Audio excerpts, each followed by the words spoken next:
Ja, hallo Freunde und herzlich willkommen zu einem neuen Video auf unserem Kanal. Heute sind wir wieder draußen unterwegs, denn heute wollen wir uns Luftschutzanlagen aus der Zeit des Zweiten Weltkriegs anschauen.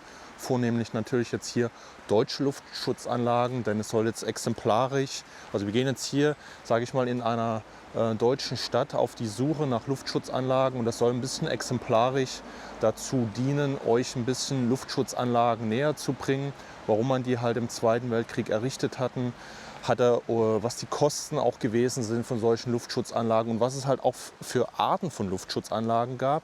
Das wollen wir heute einfach mal versuchen, mit diesem Video hier ein bisschen zu dokumentieren und ja hoffentlich auch einiges zeigen können, weil diese Anlagen kennen wir alle nicht. Wir haben uns einige heute notiert, auch in Zusammenarbeit mit Andy von den Spurensuchern 3.0.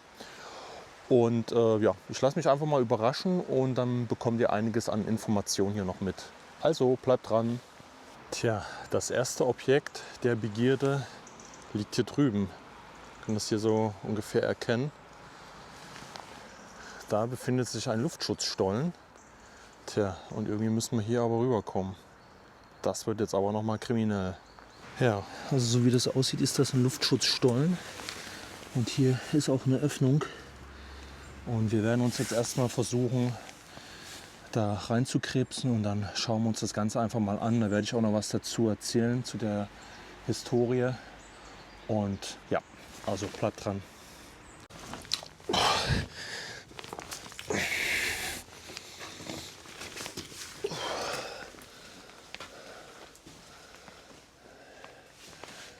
Erstmal kurz eben bis hinter, kommt gleich vor wieder.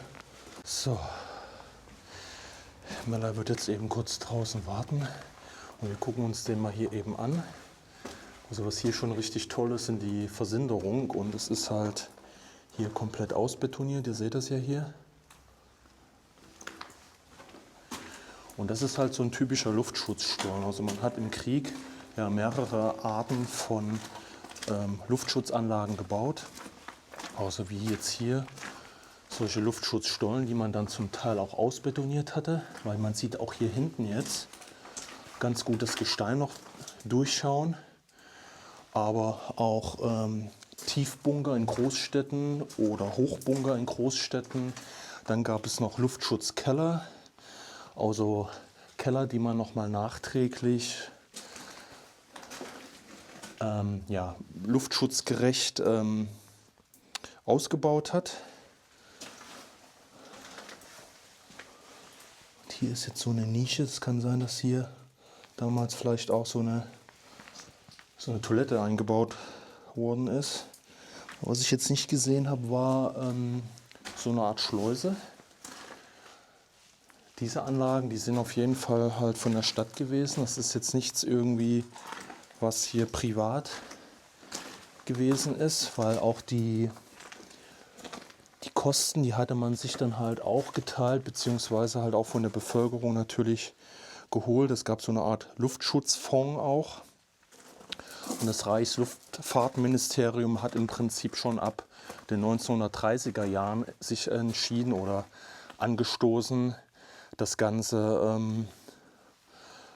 ja, auszubauen, Luftschutzanlagen, weil man auch einfach wusste, dass die Zivilbevölkerung ebenfalls geschützt werden muss, dass sich der Krieg oder die Technik im Krieg sich entsprechend weiterentwickelt hat und ja, es mit Luftangriffen gerechnet werden muss.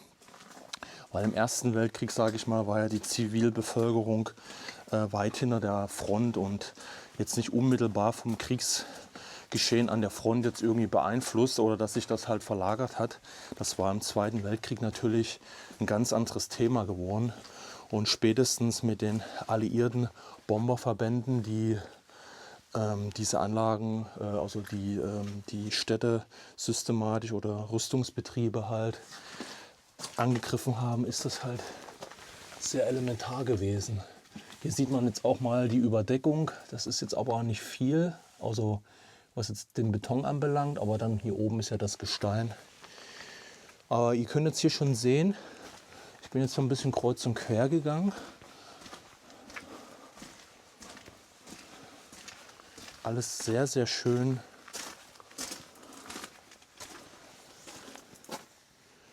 ausbetoniert. Und hier unten hat man halt wirklich so eine Wasserrinne, wo das Wasser abfließen konnte.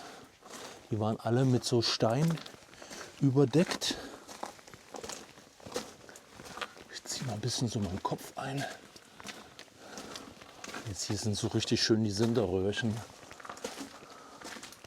Ja, aber auf jeden Fall hat man an den Seiten immer wieder diese kleinen Nischen.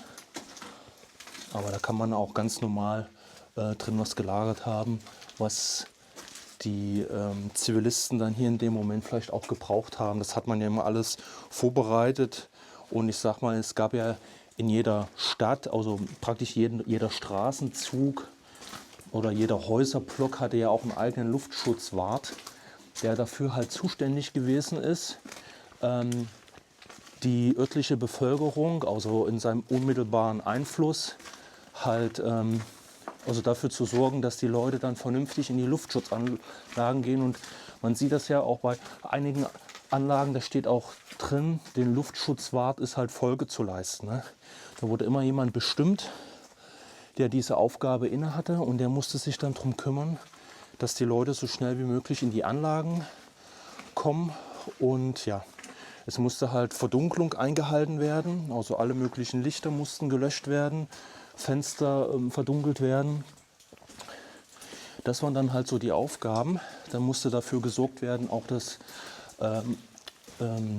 ABC-Masken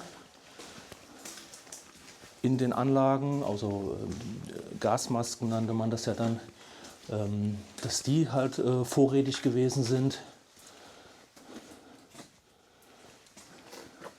Ist schon groß. Also es sind im Prinzip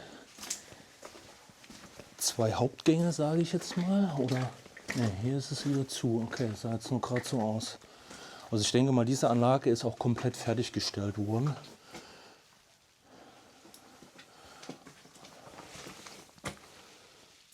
Ich dachte gerade, hier haben sich irgendwelche Menschen von damals eingraviert, aber ist nicht so. Aber was mir gerade auffällt, aber es kann sein, dass das noch kommt. Ich habe jetzt keinen zweiten Zugang gesehen, das ist ungewöhnlich. Aber vielleicht kommt es noch. So, und hier habt ihr ja noch diese Metallelemente hier, da und hier oben. Da werden Bänke dran gewesen sein, die man auch nach oben klappen konnte. Ne, und hier konnte man was einhaken. Vielleicht gab es hier auch noch mal eine Zwischentür.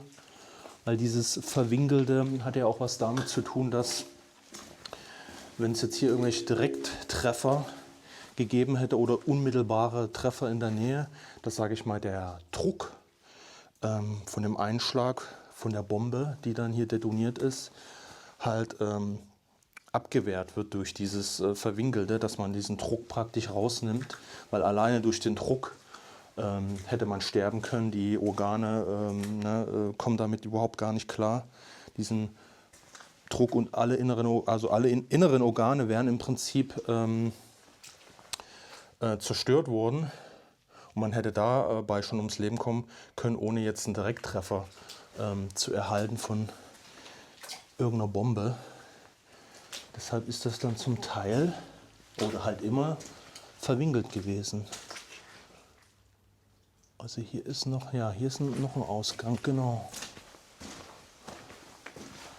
Ja, habe ich nämlich gerade geguckt, weil da nämlich auch schon so ein Smiley dran ist.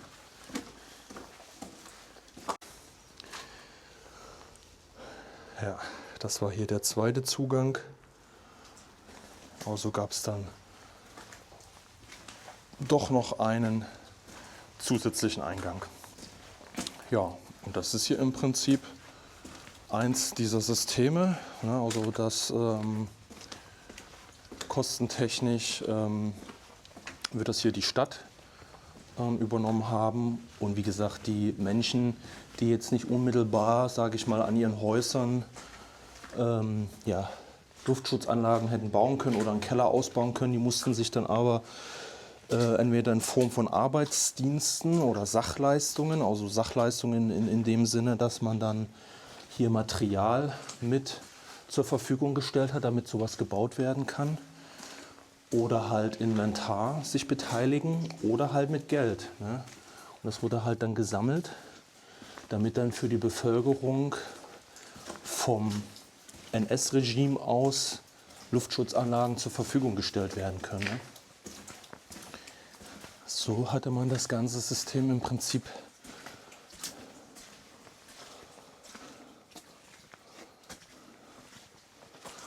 dann finanziert. Okay, dann geht es jetzt erstmal wieder hier rüber.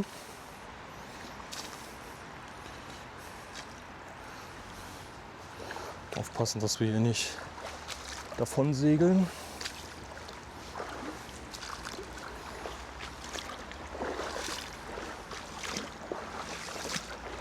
So Freunde, wir sind jetzt hier schon, ihr hört es am Knacken von Melanie, bei der nächsten Anlage. Und zwar sind wir jetzt ja auch in der nächsten Kategorie, denn Betriebsluftschutz war groß geschrieben. Und die ganze Industrie musste selbstständig auch in eigene Regie und in eigene Kosten Luftschutzanlagen bauen für ihre Mitarbeiter. Gerade Rüstung, sehr, sehr wichtig. Und wir sind jetzt in einer Anlage, die ja, so etwas unter ihrem Betriebsgebäude gebaut hat. Also ihr seht schon, die Anlage hier oben drüber, die ist schon abgerissen. Und wir sind jetzt praktisch hier ja, im Keller und wir gucken einfach mal, was wir hier jetzt so finden. Weil hier sollten unter anderem noch Schriften aus der Zeit zu sehen sein. Und da bin ich mal gespannt, ob dem halt so ist. Hier sind auf jeden Fall noch alte Holzregale. Und hier auch ein altes Waschbecken. Ob das noch aus der Zeit jetzt direkt ist, das weiß ich nicht. Aber ich weiß nicht, was das hier ist. Ob das auch was mit der Lüftung zu tun hat, das sieht mir auf jeden Fall sehr alt aus. Was hier oben mal für einen Betrieb gestanden ist, das kann ich jetzt auch nicht mehr genau sagen. Ist jetzt aber für uns erstmal auch nicht relevant, weil das letztendlich sämtliche Betriebe damals im Dritten Reich betroffen hat. Aber hier ist auch noch irgendwie was zu sehen, hier hinten. So mit Bleistift. Also, nee, das ist noch nicht mal Bleistift, das ist irgendeine Farbe. Also man sieht hier irgendwelche Striche. Hier würden Feuerlöscher gehangen haben. Das könnte schon das erste Indiz sein. Naja, wir gucken uns das jetzt alles mal an. Und was jetzt relevant ist für uns zu dieser Thematik, das zeigen wir euch natürlich. Also dieser Bereich scheint jetzt älter zu sein. Man sieht das hier auch an diesen roten Wänden. Und vor allen Dingen hier oben können wir das auch ganz gut erkennen. Dieses Gitter, was hier oben ist, das ist schon älter. Hier gab es auch eine größere Tür, die hier eingelassen gewesen ist. Das ist jetzt von außen zugeschoben. Und das wird der ältere Abschnitt von dem ganzen Bauwerk gewesen sein. Und hier sieht man das jetzt auch noch ganz gut. Hier ist nämlich ein altes Schloss, eine alte Tür. Ja, hier sehen wir es doch schon. Ja, Leute, hier sehen wir es doch schon. Rauchen streng verboten.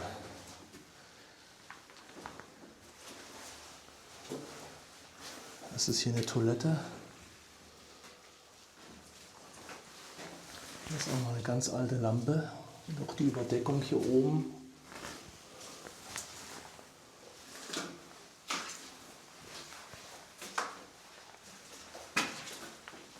Lichtschalter ist aber wieder neuer. Mal gucken, was wir noch finden. Hier auch noch mal eine alte Zeichnung. Das sieht mir auch nicht irgendwie aus, als ob das jetzt hier mal eben vor kurzem gemacht wurde. Das, auch der Stil so ist auch irgendwie alt. Also ich vermute mal, dass das hier wirklich der Bereich auch ist, wo man sich aufgehalten hat, dass hier auch Bänke befestigt gewesen sind vielleicht. Man sieht teilweise auch noch Abdrücke. Hier ist auch noch eine weitere Schrift.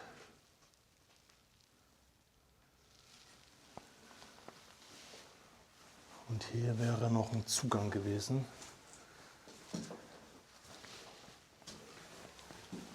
Das ist hier auch alles. Guck mal hier. Jetzt haben wir was wirklich eindeutig ist, Schatz. Wow. Das ist richtig krass. Guck dir das mal an. Leute, das meine ich, sowas hier. Das ist wirklich sehr eindeutig. Feind jeder Krankheit. Tja, jetzt müsste man, leider ist genau der Abschnitt vorn weg. Also der Feind jeder Krankheit, was könnte da vorne gestanden haben? Krankheit. Also hier steht ja schon, Feind jeder Krankheit. Also der Feind, was könnte vielleicht vorne gestanden haben? Ich bin jetzt gerade schwer am Überlegen, es muss ja irgendeine Parole sein und am besten gegen den Feind vielleicht, was durfte man hier nicht in dem Bunker laut sein, ne? Ich weiß nicht, also es ist schwer zu erkennen da hinten. Aber vielleicht finden wir nochmal so einen Slogan. Der wird sicherlich nicht nur in diesem Bunker gewesen sein, sondern auch in anderen Luftschutzanlagen. Und dann wird man den drunter schreiben. Ansonsten bitte ich euch natürlich... Sauberkeit. Sauberkeit, nee, das passt glaube ich auch nicht. Oder? Nee, Quatsch, Sauberkeit, der Feind jeder Krankheit. Wobei, du könntest recht haben. Sauberkeit, der Feind jeder Krankheit, aber das wäre ein sehr ungewöhnlicher Spruch, oder? Aber krass, das noch zu sehen. Leider nicht mehr komplett intakt. Aber das ist ja hier anscheinend eine Küche. Das kann sein. Da liegst du, glaube ich, gar nicht mal so falsch. Das habe ich jetzt gar nicht so wahrgenommen. Also schon die Fliesen. Aber du könntest recht haben. Ja. Dass das hier der Küchenabschnitt hier unten gewesen ist. Wahnsinn. Ich glaube, du hast recht. Ja, das Interessante, Leute, ist, ich glaube, Melanie hat gar nicht mal so unrecht. Das ist ja hier wirklich hier so ein Küchenbereich. Toilette wird es halt nicht sein. Und hier gibt es auch so ein Fenster. Und ich habe jetzt hier nur mal so durchgeguckt und halt mal eben die Kamera hier durch, weil ihr seht ja, das ist ja hier alles schon kaputt. Vielleicht kommt man von der Seite noch mal rein. Ich gucke gleich mal. Und da ist noch mal der Spruch. Aber da steht nur jetzt Feind jeder Krankheit. Weil da ist ja auch gar nicht so viel Platz. Ich versuche gleich noch mal von der anderen Seite hier ranzukommen. So, hier können wir nämlich durchgehen. Aber das ist ja noch ungewöhnlicher jetzt in dem Moment, weil da ja die Wand ist. Jetzt würde der Spruch ja aber von sich aus schon... Oder man hat den übers Eck geschrieben, aber das wäre ja auch ungewöhnlich. Hier steht es wieder, Feind jeder Krankheit. Ob es oben drüber nochmal stande oder vielleicht über Eck, dass es hier auf der Wand nochmal stande. Ich kann es nicht sagen, das ist aber ungewöhnlich. Aber das ist alles original. Es ist nichts, was nachträglich hier drauf gemacht wurde. Ja, könnt ihr gerne mal was dazu sagen. Weil hier ist es jetzt ein bisschen merkwürdig, warum das jetzt so auf der Seite ist. Leute, jetzt ist es richtig interessant. Guckt mal, was wir hier jetzt noch gefunden haben. Hier ist noch ein Gemälde. Also wir können es ganz schemenhaft hier erkennen. Hier ist eine Dame. Man sieht hier den Kopf. Hier das Blaue, so ein bisschen das Kleid nach hier unten weg. Ich gehe mal ganz langsam. Das ist schade, dass das alles abgeblättert ist. Hier ist noch eine Person. Und hier sieht man noch ganz deutlich einen Mann. Ja, auch hier, wenn ihr, sage ich mal, den Kopf seht, das ist so typisch dieses, was man im Nationalsozialismus in der Kunst, dieses starke, prägnante, diese Gesichtszüge, kräftig. Und er hat irgendwie, was ist das, eine Umhängetasche? Als ob der, ja, irgendwie was, ich weiß nicht, was er hier hält. Und hier ist noch eine Person, die... Ja, das sieht mir aus, als ob die auch schon fast wie so eine Art Anzug anhätte, ne? Das ist aber auch ein Mann. Ah, schade, hä, Schatz, dass das schon so abgeblättert ist. Leute, damit habe ich jetzt gar nicht gerechnet. Also das ist alles aus der Zeit, Wahnsinn. Tja, vielleicht gab es hier auch noch was, ne? Das kann man jetzt nicht mehr sagen. Es kann durchaus sein, dass diese Wände hier komplett, ja, dass die wirklich komplett mit so einem Bild gewesen sind. Ne? Da drüben, das sieht auch so komisch aus. Ah, Mist, aber trotzdem, wir können euch das halt noch dokumentieren hier. Auch hier sieht das mir fast danach aus, als ob diese Wand auch bemalt gewesen ist. Dass das, sage ich mal, für die Person, die dann ja, hier unten Schutz vor den Bomben gesucht haben, dass die sich so ein bisschen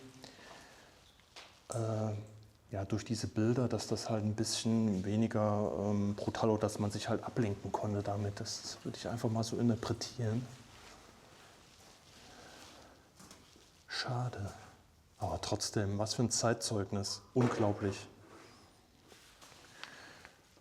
Ja, Leute, also wir gucken uns das hier die ganze Zeit noch etwas genauer an. Man muss schon wirklich ein bisschen länger drauf gucken. Und hier jetzt an diesem Schuttbogen, meine ich, hier sogar einen Helm zu sehen. Oh, ich muss hier erstmal irgendwie hochkommen. Wir werden, Mella hat Fotos gemacht. Wir werden euch die Fotos davon nochmal einblenden. So, ich gehe mal direkt mit dem Lichtkegel drauf. Also hier, das Ding. So, guck mal. Das sieht aus wie ein Helm. 100%ig. Also das ist gezeichnet. Das sehe ich, wenn ich hier nah dran bin, sehe ich, das ist gezeichnet. Also die komplette Wand muss voll sein. Ich werde davon jetzt auch nochmal ein Foto machen. Also Leute, hier sind echt überall noch Sachen und die sind nur noch ganz, ganz schemenhaft zu erkennen. Wir haben jetzt hier zum Beispiel an diesem Balken hier oben ein A, altdeutsch. Hier wird ein U sein. Das fehlt natürlich jetzt alles hier in der Mitte, was es mal heißen sollte. Und auch hier auf der Seite, wenn man jetzt hier oben hergeht, da ist auch was gewesen. Und ihr seht, das sind altdeutsche Buchstaben. Ich guck mal, wir machen wie gesagt Fotos und blenden die jetzt hier immer in dieser Szene noch einmal für euch mit ein. Also das muss hier richtig krass ausgesehen haben damals. Man hat das mal vermutlich noch eine ganze Zeit lang erhalten, weil man hat das überpinselt. Siehst du das hier? Hier sehe ich das jetzt auch gerade wieder. Hier ist eine gelbe Farbe. Die hat man im Nachtrag drauf gemacht. So, und hier blättert die ab. Hier hinten seht ihr schon wieder einen Spruch. So, hier hinten ist ein weiterer Buchstabe hier oben zu sehen. Also man hat hier auf allen Balken was geschrieben. Also auch hier kommt jetzt was durch. Ich will das trotzdem, sage ich mal, jetzt hier nicht so abblättern. Das scheint so eine Art Lackfarbe zu sein, aber ihr könnt das hier erkennen. Hier kommen diese Buchstaben zum Vorschein. Man hat hier irgendwann einfach mal übermalt. Vermutlich ist hier auch noch was drunter. Das ist Wahnsinn, Leute. Das sind Sachen, die wären einfach, hätte man das jetzt nicht mehr gesehen, hätte man das gar nicht gewusst einfach. Ne? Vermutlich überall. Hier geht ja leider komplett alles ab. Also das wird alles bemalt gewesen sein. Das muss so krass ausgesehen haben. Mella hat recht, hat auch schon wieder was gefunden. Hier könnt ihr das noch erkennen, die Buchstaben. Da. Also wir können davon ausgehen, dass wirklich jeder Balken hier auch bemalt wurde. Und auch hier kann man noch ganz, ganz schemenhaft, wenn ihr hier mal guckt, ganz schemenhaft erkennen, dass hier hinten was stand. Also die haben hier alle Balken bemalt und mindestens diese komplette Wand hier hinten. Die war komplett bemalt. Das müsst ihr euch mal vorstellen. Das habe ich so in dem Umfang relativ selten gesehen. Also ja, wir gehen jetzt hier mal eben alles durch, weil wir jetzt so getriggert sind. Ja, weißt du was? Ja, stimmt, hier. Hier kommt doch was Rotes durch. Da. Hier siehst du es. Aber du siehst ja hier, wenn ich hier drauf gehe, da kommt alles runter, also die komplette, durch die Feuchtigkeit. Aber weißt du, was mir am Anfang aufgefallen ist? Nämlich hier hinten. Komm mal hierher, in diesem, weiß ich nicht, Toilettenbereich. Da ist mir das nämlich schon aufgefallen. Siehst du das? Hier sind rote Punkte und hier bläulich. Und auch hier hat man drüber gemalt, komplett. Und hier ist ja, seht ihr, es ist ja alles schon abgefallen. Es ist unwiederbringlich zerstört. Das sind wirklich noch die Reste, die wir hier finden, aber das muss richtig krass ausgesehen haben. Also das Einzige, was ich machen kann, ist mich halt nochmal damit auseinanderzusetzen, was das hier oben für eine Industrieanlage gewesen ist und ob man da vielleicht noch durch Firmenanfrage oder sowas, ja, wobei die existiert halt nicht mehr, ob man irgendwie noch jemanden findet, der hier vielleicht gearbeitet hat, der Fotos gemacht hat. Aber es war ja auch eine ganze Zeit lang ja überlackiert. Ne, auch hier. Hier sieht man es doch schon wieder, Schatz. Hier. Hier ist wieder die gelbe Farbe drauf gewesen und hier seht ihr schon wieder schemenhaft auf diesem Bogen. Oh Manometer. Das ist alles. Hier. Und groß. Wow. Junge, Junge, Junge. Tatsächlich. Ja Leute, das ist für euch jetzt von der Kamera wahrscheinlich richtig mies. Aber ich gehe jetzt mal hier rum. Da, ihr könnt die ganzen Buchstaben erkennen. Ja, wir machen gleich noch mit Handy. Die ganzen Balken sind beschrieben worden. Und das sind richtig lange Sprüche. Also das sind hier nicht, wie wir das eben in der Küche gesehen haben. Also die haben hier wirklich alles gemalt. Und das sind jetzt hier nicht nur so Vorsicht, Wärter, Folge leisten oder Rauchen verboten, sondern das sind richtig krasse Sprüche wahrscheinlich gewesen, Parolen und ähnliches. Ne? Also wir gehen wirklich davon aus, Leute, dass hier sämtliche Wände bemalt gewesen sind. Das müsst ihr euch mal vorstellen. Melanie hat jetzt hier an der Seite wieder so eine Art Wappen gefunden. So, ihr könnt das hier erkennen. Und auch diese komplette Wand hier, die ja jetzt einfach vom ersten Blick her ja, nichts zeigt, haben wir hier unten praktisch ja schwarz abgesetzt, einen Streifen. Und immer wieder blitzen hier rote Teile von Schriften durch. Und hier oben ist auch schon wieder ein Fleck gelblich. Also wir gehen schwer davon aus, dass wirklich sämtliche Wände hier bemalt gewesen sind. Und man hat das einfach dann überpinselt, weil die Sachen hier dahinter ja irgendwas mit dem NS-Regime zu tun hatten und ja Parolen standen etc. Auch hier hinten diese Wand, ihr könnt das sehen, da kommt überall grün durch. Das wird alles richtig, richtig krass bemalt gewesen. Aber man muss es ja wirklich bemalen sagen. Es hat ja nichts damit zu tun, wie in den regulären Luftschutzanlagen, dass man halt, wie gesagt, irgendwelche Hinweise hingeschrieben hat, wie man sich zu verhalten hat, was man darf, was man nicht darf. Das sind wirklich, ich sage jetzt mal so krass wie es klingt, Kunstwerke halt gewesen. Kunstwerke zu dieser Zeit, das ist wirklich Wahnsinn. Und wie gesagt, hier oben, ihr könnt es erkennen, hier blitzen überall die altdeutschen Buchstaben durch. Auch hier hinten haben wir wieder einen Farbklecks. Ja, die Taschenlampe anders halten, hast recht. So. Also hier, das ist wirklich Wahnsinn. Auch hier, großer Buchstabe, ein K höchstwahrscheinlich.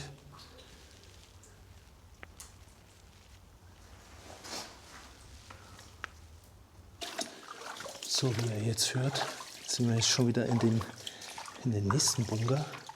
Und der ist richtig lecker hier. Also wir können hier wieder konstant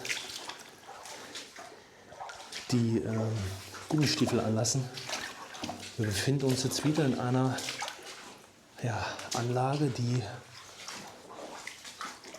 ausbetoniert wurde. Und zwar ist das auch wieder ein Stollensystem. Hier zweigt sich das auch schon ab. Auch hier hat man wieder für die Bevölkerung sich in den Berg getrieben. Und vielleicht findet man hier sogar noch ein paar Relikte. Aha. Ja, seht ihr das wieder?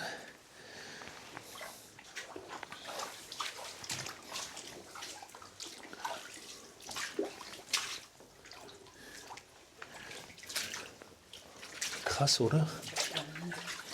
Hoffentlich brauchen wir nicht nur eine Warthose. Okay, jetzt müssen wir erstmal hier durch, Leute.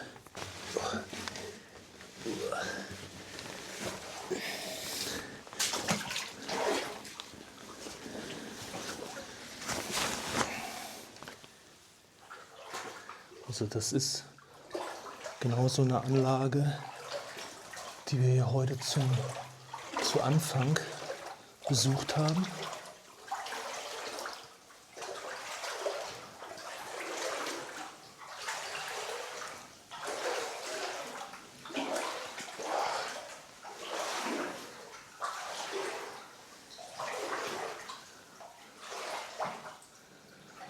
Ja, jetzt ist wirklich schon Schluss.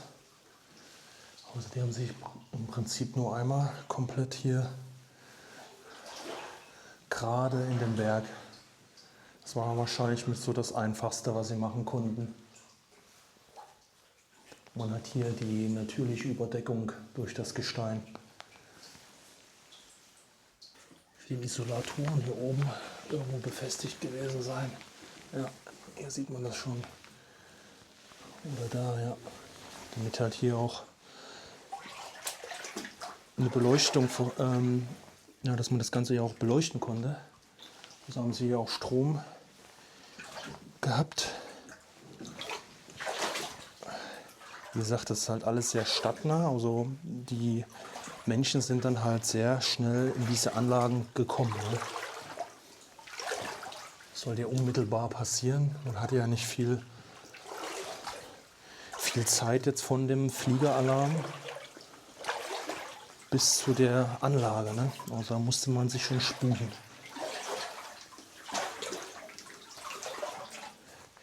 In dem Fall hat man jetzt hier auch nur einen Zugang, aber unmittelbar daneben ist praktisch noch genau so ein Stollen in den Berg getrieben.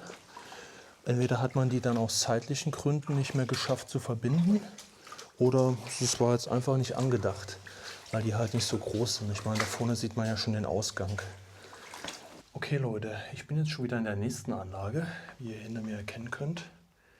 Hier ist eine relativ dünne Tür, also keine massive Drucktür oder sowas. Und das ist jetzt so ein kleinerer Bau. Ich vermute mal, wir haben jetzt hier so einen klassischen Bau, den, sage ich mal, damals die Bevölkerung selbstständig errichtet hat.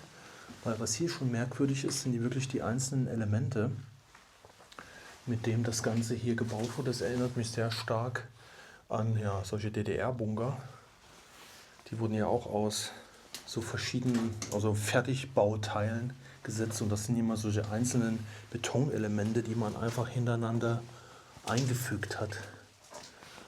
Also das ist schon ein anderer Baustil einfach. Jetzt haben wir jetzt hier in der Mitte so eine, keine Ahnung, so eine Wanne. Es kann auch sein, dass das später mal nachgenutzt wurde, weil hier solche komischen Schläuche sind. Hier war jetzt irgendein Becken. Und ich meine hier unten sogar zu sehen, dass das ein Teil vom Belüftungssystem hier gewesen ist, vom Filtersystem. Das kann gut möglich sein. Aber es ist hier alles schon verrottet, dass das hier in dem Wasser lag. Aber der scheint, wie gesagt, halt auch nicht groß zu sein, der Bunker.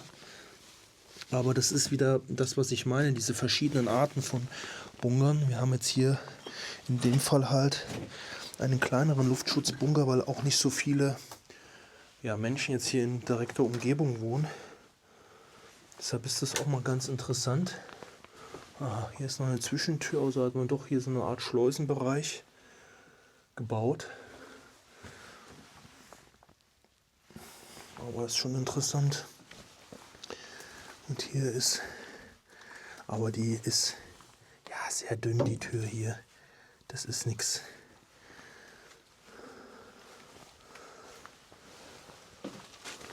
So. Und dann geht es hier im Prinzip schon raus.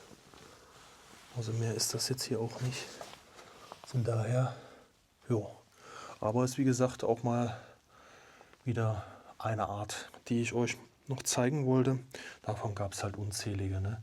Aber trotzdem, wer weiß, warum man jetzt hier so eine Bauweise genommen hat. Also das muss andere Gründe haben.